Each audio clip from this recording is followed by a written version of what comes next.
Olá, meu nome é Guilherme e hoje nós vamos resolver a questão 9 da ENAD de 2014 do caderno de Sistemas de Informação. Essa questão, ela fala sobre a comparação entre arrays, para a gente identificar aqui alunos que cursam duas disciplinas de um curso ao mesmo tempo, certo? Então vamos começar lendo o enunciado aqui para a gente poder resolver a questão.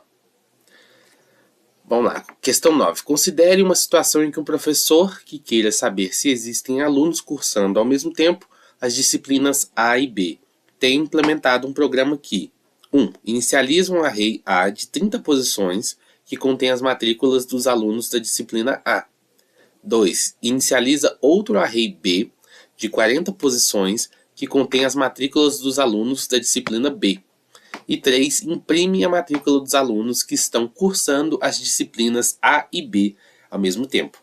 Considere ainda que os arrays foram declarados e inicializados, não estão necessariamente ordenados e seus índices variam entre 0 e n-1, sendo n o tamanho do array.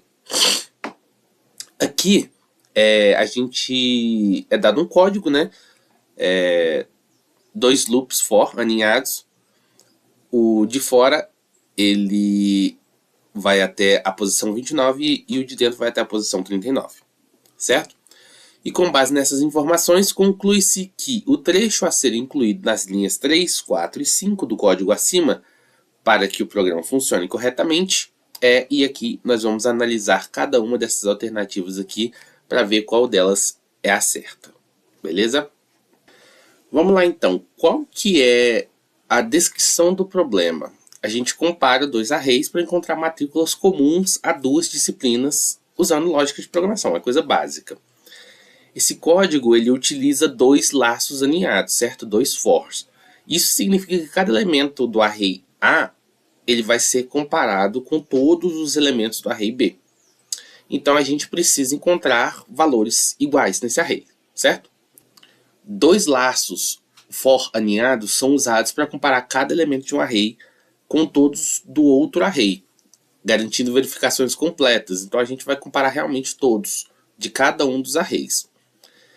E a gente tem que ter muito cuidado com os índices, porque usar corretamente os índices é essencial para a gente evitar erros como acessar posições inválidas, né? E aí gerar alguma exceção ali durante a execução do código.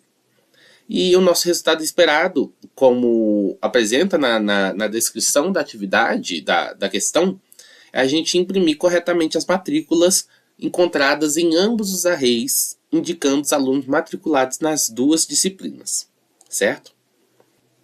Então, qual que vai ser a nossa estratégia aqui? A gente vai ter que comparar cada elemento, né, como a gente já falou, de um array com todos os elementos do outro array. E aí, quando os elementos do array A na posição I e o do array B na posição J forem iguais, indica que o aluno está presente nas duas disciplinas. E aí a gente precisa imprimir ele, certo? E aí alguns erros comuns que a gente vai poder ver quando a gente estiver analisando cada uma das alternativas vão ser esses erros de inverter índices, acessar posições inválidas ou comparar índices iguais que não verificam todos os elementos. Agora vamos fazer uma análise de cada uma das alternativas aqui para a gente conseguir achar qual é a correta e vamos explicar o que está errado nas que não estão corretas, beleza? Vamos começar aqui pela alternativa B. A alternativa B, ela pega o vetor A na posição J e pergunta se ele for igual ao vetor B na posição I. Se for, aí ele imprime A na posição J. Essa está errado. O que está errado aqui?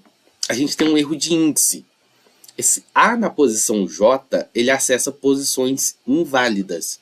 Porque J ele vai até 39, mas o array, o array A, né, ele só tem 30 posições. Beleza? Então não vai dar certo. Vamos para a alternativa C. Na alternativa C, ele vai comparar A na posição I e B na posição J. Essa comparação está certa. Só que na hora de imprimir, ele vai imprimir A na posição J. Esse A na posição J aqui, ele não vai imprimir a nossa saída desejada. por isso ele está incorreto, beleza? E agora a alternativa D, aqui ele ocorre um erro de comparação, porque ele compara índices iguais, certo? A na posição I e B na posição I. Isso vai dar errado, não vai dar certo. Isso aí não vai garantir que todos os elementos de A sejam comparados com todos os elementos de B. Beleza?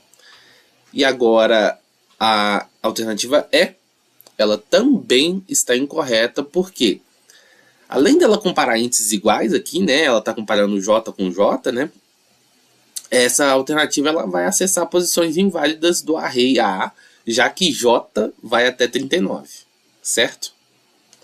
Então a gente só fica aqui com a alternativa A, que é a correta mesmo. Beleza? A alternativa A, ela está correta por quê? Porque ela compara corretamente, né, todos os elementos do vetor A na posição I, compara com todos os elementos do vetor B na posição J. E ele vai imprimir corretamente todos os elementos ali, certo? Então a alternativa correta é a alternativa A. E agora, somente para concluir, é importante falar que esse tipo de questão é muito comum no ENAD, e não só no ENAD, como em outras avaliações que têm algoritmos e estruturas de dados como principal problema, certo? E é importante ficar atento a essas coisas que eu falei durante a análise das alternativas, certo? Como está dizendo aqui nesse slide, as demais opções possuem erros de índice ou lógica que comprometem a solução correta do problema, e geralmente é sempre esse o caso. É importante ter atenção na hora de verificar as alternativas e de verificar o código também. Às vezes é uma coisa boba que a gente deixa passar, que poderia custar a gente aquela questão. Muito obrigado por assistir e até a próxima.